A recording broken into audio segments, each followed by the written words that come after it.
Muito bem, vamos falar agora do arquivo InzUpdateDel SQL. Então, temos ele aqui aberto já. Começamos aqui com o que já vimos antes. Existe o método post que recebe as informações do arquivo que explicamos anterior, o arquivo form. Então, esses nomes aqui se referem exatamente aos nomes que contém no arquivo form. Podemos até mostrar. Então, temos aqui o arquivo form, onde os usuários preenchem as informações e enviam para ser efetivamente registrados no banco de dados. Então, existe lá, ó, tipo media ID. É exatamente o que tem escrito aqui, ó, tipo media aqui. Então, é a recepção dos dados através do método post. Isso aqui é uma instrução do próprio PHP. Então, é feito isso e jogado em uma variável PHP. Isso aqui é apenas um método para dar segurança a esse dado. O dado, quando é transmitido de um arquivo para o outro, ele não pode ser simplesmente jogado numa variável PHP. Tem que passar por ele algumas rotinas de segurança. Mais na frente a gente pode falar sobre isso. O que nos interessa agora é que o programador só precisa saber que precisa toda variável que vem por o método post passar por este método para fazer uma checagem de segurança e de fato atribuir na variável PHP. Então, são os dados que vêm do arquivo chamado form, e aqui são as informações das variáveis do Tchyra.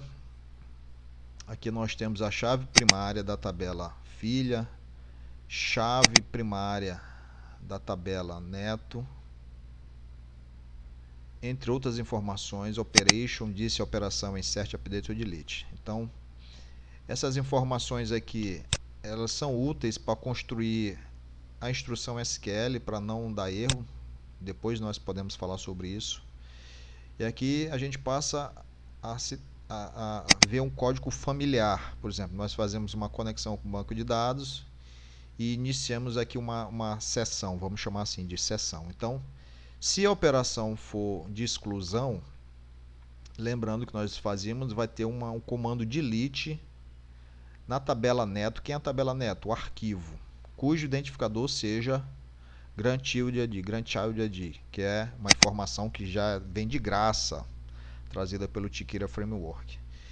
Então, essa informação nós já tínhamos visto anteriormente no arquivo, por exemplo, parágrafo ID. Então,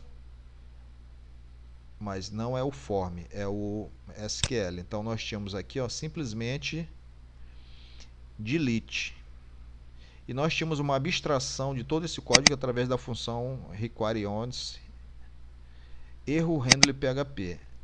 O que nós temos aqui é o conteúdo dessa função que estava abstraída nesses códigos. Aqui ela vai estar exposta. Porque é necessário tratá-la em vários momentos. Então, voltando lá, nós tínhamos antigamente só isso aqui. A partir daqui era o que estava escondido naquela função error handler, que agora está à mostra. Mas é simples. Existe uma função pgQueryReporting, implementado pelo próprio Tchyra, que ele passa como parâmetro. Ele é muito parecida com o pgQuery.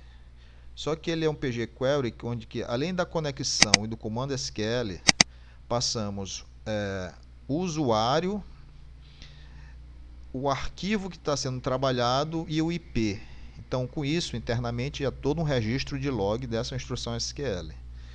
Se ele não for bem sucedido, tem que fazer o rollback, existe não confirmar a transação. E aí existe toda uma tratativa aqui para que essas mensagens saiam bonitinhas, nesse estilo aqui de JavaScript. Ó. Vamos lá.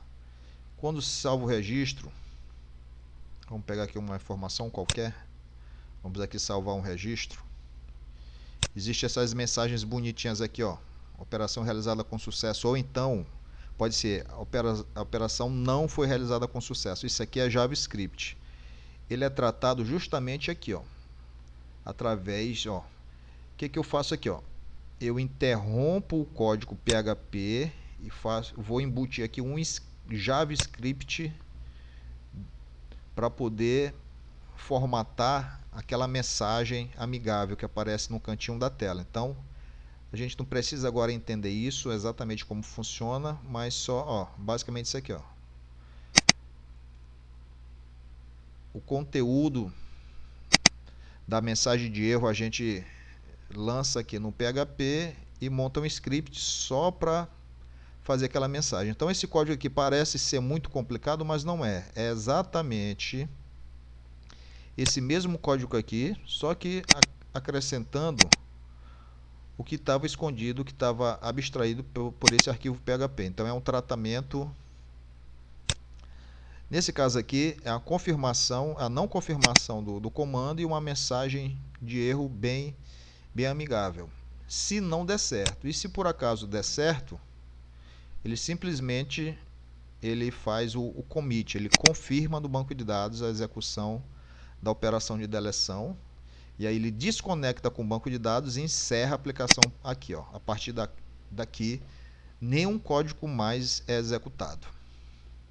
Se não, se a operação não foi de exclusão, ele vai fazer agora a operação de update. E antes de fazer o update, existe uma rotina de indexação. O que seria a indexação? Seria pegar todos os atributos do arquivo, como data, nome, tipo, grau de sigilo, distribuição, botar tudo isso em um único atributo, tudo caixa alta, sem acentuação, para que permita a busca desses arquivos. Então, vamos lá, a operação vai ser agora de update. Já somos familiar com esse comando aqui, esse comando SQL, precisamente o update. Então vamos fazer o update na tabela arquivo. Em quais atributos? No atributo nome, no atributo tipo mídia e assim por diante. O que nós vamos atribuir a esses campos? Os valores que foram informados lá pela tela form, informados pelo usuário. Lembrando que elas foram passadas por sessão, foram recepcionadas aqui nesse arquivo através do método post, e esses valores são lançados em variáveis do PHP e são embutidos aqui numa instrução SQL. E o mais importante, eu tenho que lá no final fazer a restrição. Eu vou atualizar exatamente qual registro? O registro cujo identificador seja grandchild ID. Quem é esse cara? É uma variável do Tikira Framework que traz a chave primária da tabela neta. Certo? Então, da mesma forma,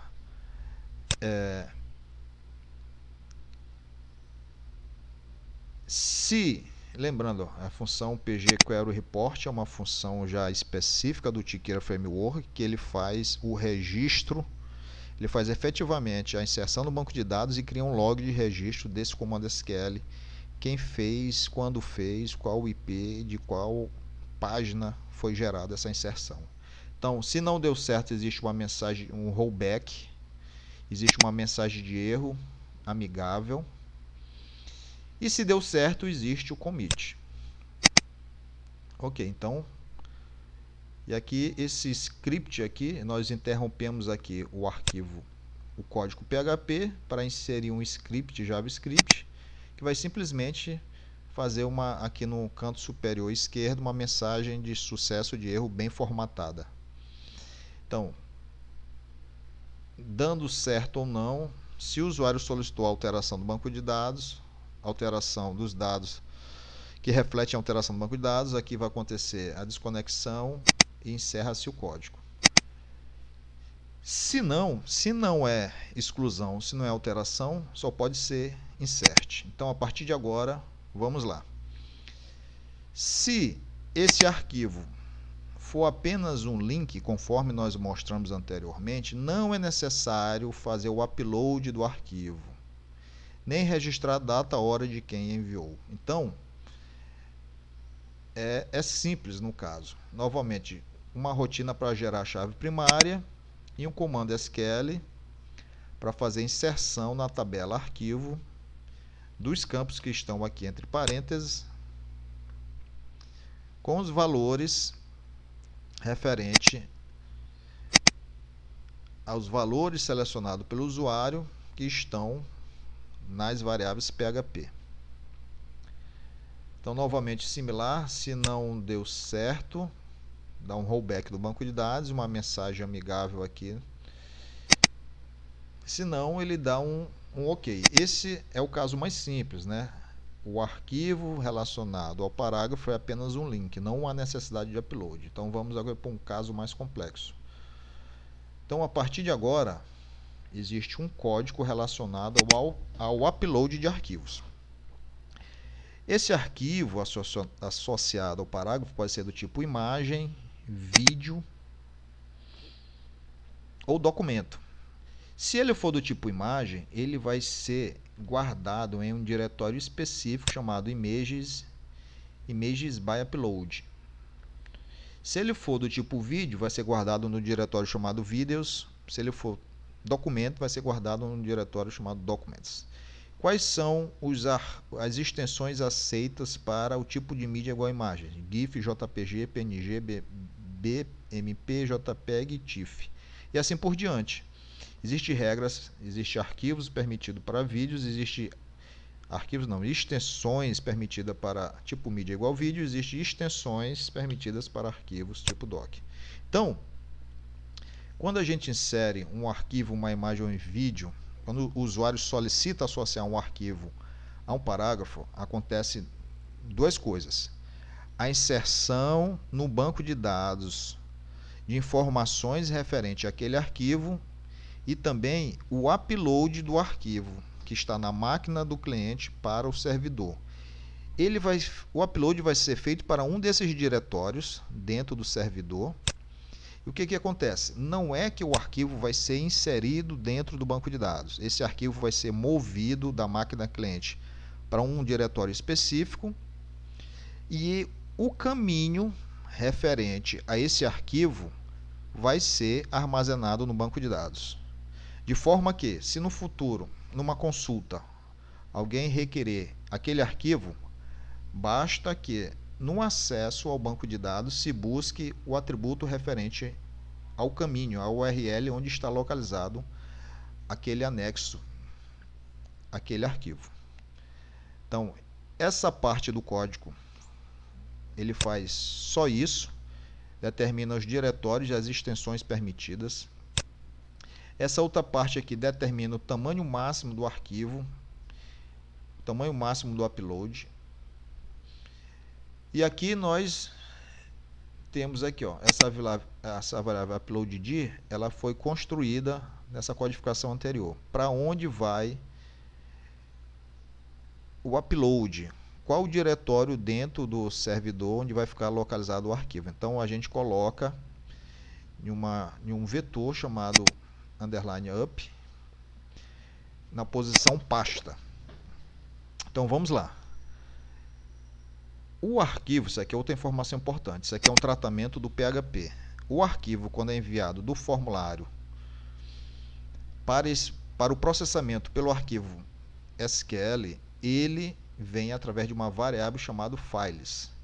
Todas as informações do arquivo estão aqui. Então, files é como se fosse uma matriz de informação. Lá tem todas as informações do arquivo. Por exemplo, se a gente acessar files com os atributos files e name, a gente vai ter exatamente o nome completo do arquivo. E aqui nós temos uma função PHP que diz o seguinte, ó, eu vou obter a extensão do arquivo.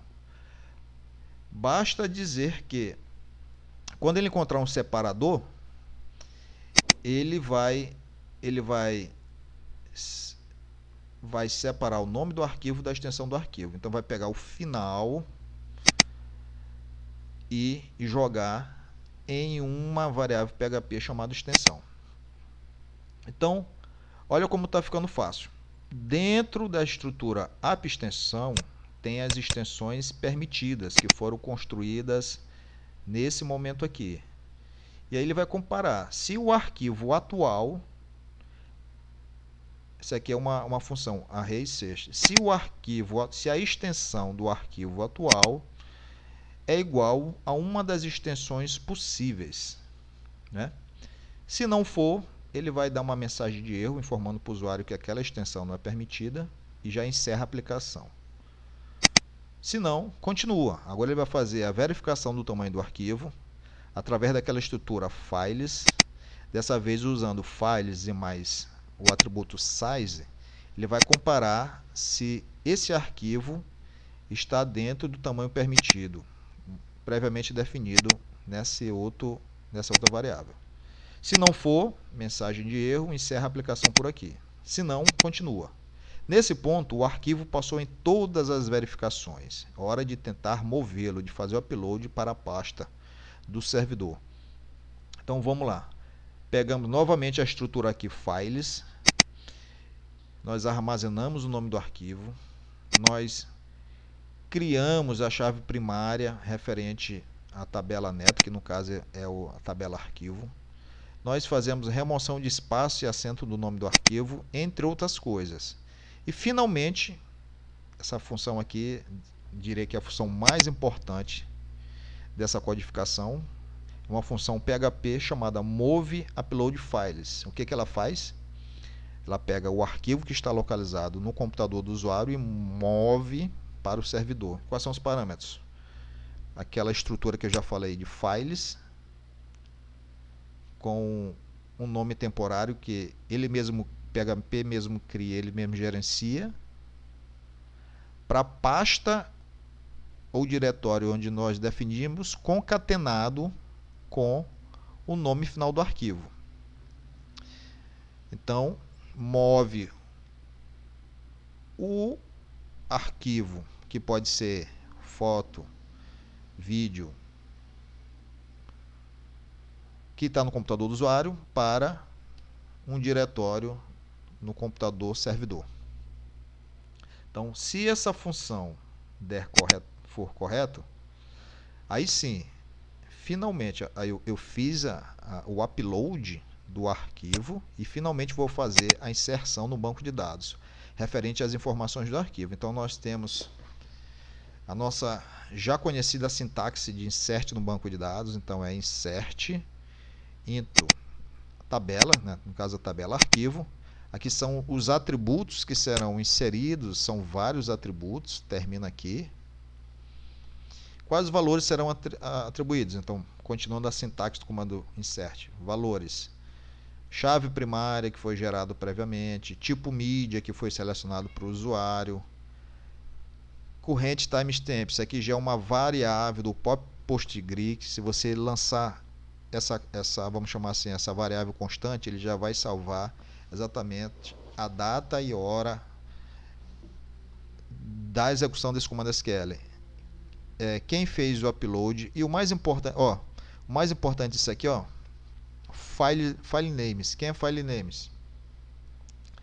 Vai ser justamente o diretório onde esse arquivo vai ficar salvo no banco de dados. Então, repetindo, movemos o arquivo, fizemos o upload, vamos inserir as informações desse arquivo no banco de dados, as informações de tipo, nome do arquivo, quem fez o upload, quando fez, qual é o grau de sigilo, qual é a permissão, e além disso, o mais importante para a gente poder depois resgatar esse arquivo é a URL, o local no servidor onde ele está armazenado.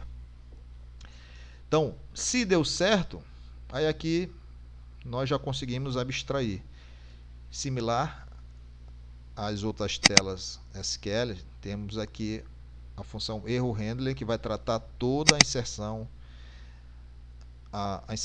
dessa informação no banco de dados. Se não, aqui é apenas uma formatação de uma mensagem amigável. Poderia ser simplesmente isso aqui, uma mensagem muito simples dizendo assim, echo.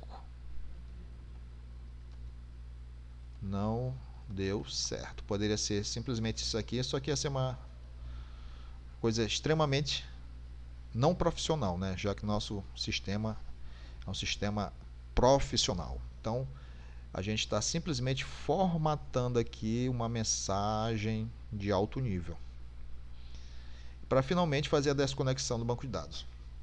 Então, No primeiro momento, um arquivo desse com 410 linhas, quando a gente passa por ele, realmente, quem não o conhece, parece ser assustador. Mas quando a gente começa a dividi-lo, identificar algumas generalidades, a gente passa a entender que, no fundo, esse arquivo aqui, ele é exatamente como os demais, as inserções SQL. Ele recebe informações dos arquivos do tipo form, ele inicia uma conexão com o banco de dados, ele verifica o tipo de operação, se for novo registro vai corresponder ao insert no banco de dados, se for atualização de registro vai corresponder ao update do banco de dados, se for exclusão de registro vai corresponder a delete do banco de dados. A diferença que esse arquivo, além disso, ele executa uma função importante, que é mover de fato o arquivo selecionado pelo usuário para o servidor. Então, são duas atividades que acontecem: a inserção no banco de dados e o upload do arquivo do computador do usuário para o servidor.